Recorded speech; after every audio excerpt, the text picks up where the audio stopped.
उत्तर प्रदेश सरकार में कैबिनेट मंत्री संजय निषाद जी हमारे साथ मौजूद हैं बातचीत के लिए। सर, मदरसों पर ताबड़तोड़ कार्रवाई हो रही है और भी मदरसों की तलाश की जा रही है और साथ ही साथ रोहिंग्या मुसलमान जो हैं और बांग्लादेशी उनको भी चिन्हित किया जा रहा है उत्तर प्रदेश में। ये जो कार्रवाइयाँ चल रही हैं इसको कैसे देख पा रहे हैं आप? देखिए, प्रशासन का काम है सुरक्षा देना। प्रशासन की जिम्मेदारी बनती है कि आगे कोई घटना न घटे और घटना में जैसे संलिप्तता जिसकी पाई जाती है संभावनाओं के आधार पर उस पर निश्चित रूप से कार्रवाई की जाती है।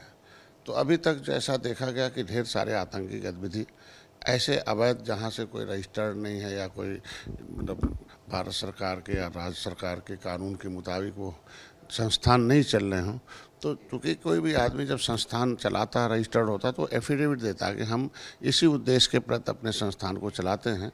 तो गैर जो कहते हैं कि एक जो भारत के विरोधी समाज विरोधी कुछ ऐसी गतिविधियाँ चलती हैं कुछ लोगों को, तो ऐसे संचालकों को जिम्मेदारी बनती है कि खुद उसे दूर रहें, भारत के कानून के मुताबिक चूँकि जिएँ।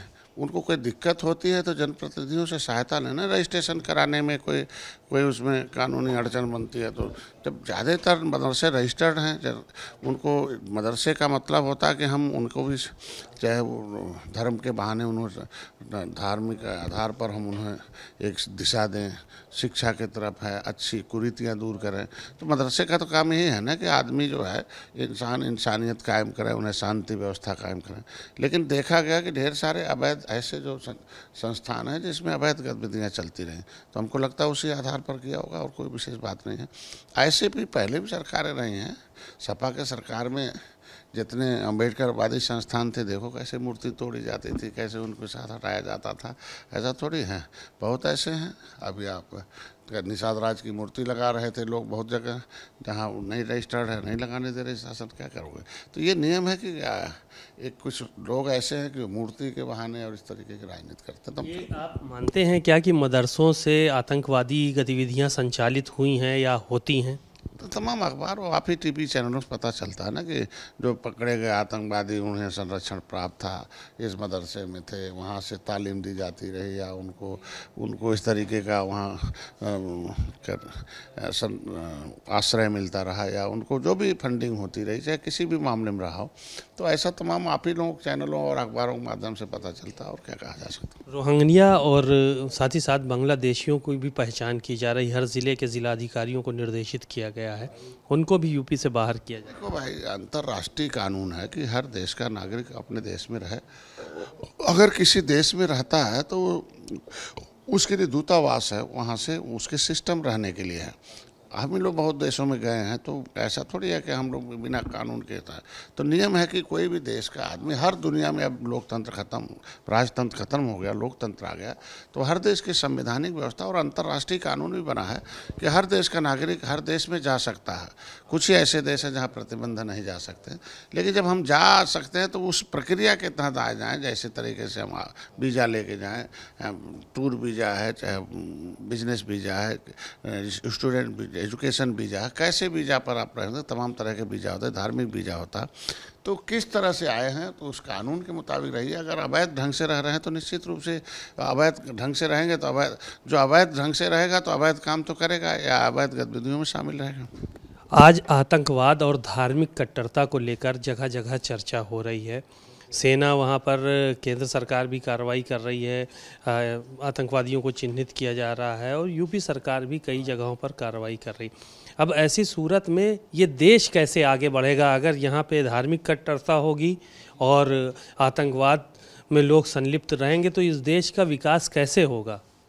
तो आप ही की बातों से तो उसका जवाब है ना कि अगर आतंकवाद में संलिप्त रहेंगे लोग और आतंकवाद लोगों को नहीं, आतंकवाद लोगों को जो है समय और परिस्थितियां ऐसी काम करता है कि उसको कैसे विकास करेगा। और धार्मिक कट्टरता, देखिए धार्मिक कट्टरता नहीं होनी चाहिए। धर्म हमेशा प्रेम और सद्भाव सिखाता है। कुछ ऐसे लोग हैं कि धर्म के आधार पर लोग कट्टरता, या कुछ लोग अपने को हीरो बनना चाहते हैं और अपने को दुनिया में एक हाईलाइट होना चाहते हैं, या फिर कुछ लोगों को धर्म के या तो उस मूल भावना को नहीं पता होगा कि इस तरीके से भाई हम तो देखते हैं कि उर्दू शब्द इतना लिबरल शब्द है, इतना लोग पसंद करते हैं। शायर कोई लोग हिंदी बोलने वाले भी उर्दू शब्दों का प्रयोग करते हैं। तो इसके मतलब उस शब्द अगर बना है तो इसके मतलब लोगों के ज़हन और दिमाग में शांति प्रदान करने के लिए और उन्हें आनंद देने के लिए बना है। तो जब धर्म बना है कि आनंद उठाओ, शांति प्रेम से रहो, तो उसमें कुछ लोग खलल डालते हैं। मैं तो बार बार कहता हूँ कि कुछ ऐसे लोग हैं कि जो इन युवाओं को, व्यक्तियों के दिमाग में जहर घोलते हैं, और दिमाग में घोला हुआ जहर का कोई इलाज नहीं होता। पेट के जहर का तो डॉक्टर इलाज करता ही है। तो इसीलिए ऐसे लोगों को इंगेज रखने के लिए, देखिए जो पिछली सरकारों से गलती क्या हुई कि छोड़ दिया लोगों को शिक्षा अपने हिसाब से पढ़ें, अपने हिसाब से घूमें, अपने हिसाब से। ये क्या होता है? फंडामेंटल राइट था कि हर आदमी को 10 साल के अंदर शिक्षा दे देना था। कैसी शिक्षा चाहिए? एकेडमिक शिक्षा चाहिए, धार्मिक शिक्षा चाहिए, राजनीतिक शिक्षा चाहिए, आर्थिक शिक्षा चाहिए, सामाजिक शिक्षा चाहिए। शिक्षा जब रहेगा तो शिक्षित व्यक्ति ही सही दिशा अपना, कहते हैं collection the information the development of the knowledge, the development of the knowledge the decide the wrong and right. जब उसके पास कुछ है ही नहीं जो जानकारी, तो कितना बड़ा बुद्धिमान होगा? तो बुद्धिमान बनाने की जिम्मेदारी सरकार की होती है। और फंडामेंटल राइट में दिया हुआ था। ये सरकार जब 60 साल बीत गया, सुप्रीम कोर्ट ने ऑर्डर किया क्यों नहीं शिक्षा दिया, तो इन्होंने कहा सर्व शिक्षा अभियान ले आओ, सबको शिक्षा करो, राइट टू एजुकेशन हो गया।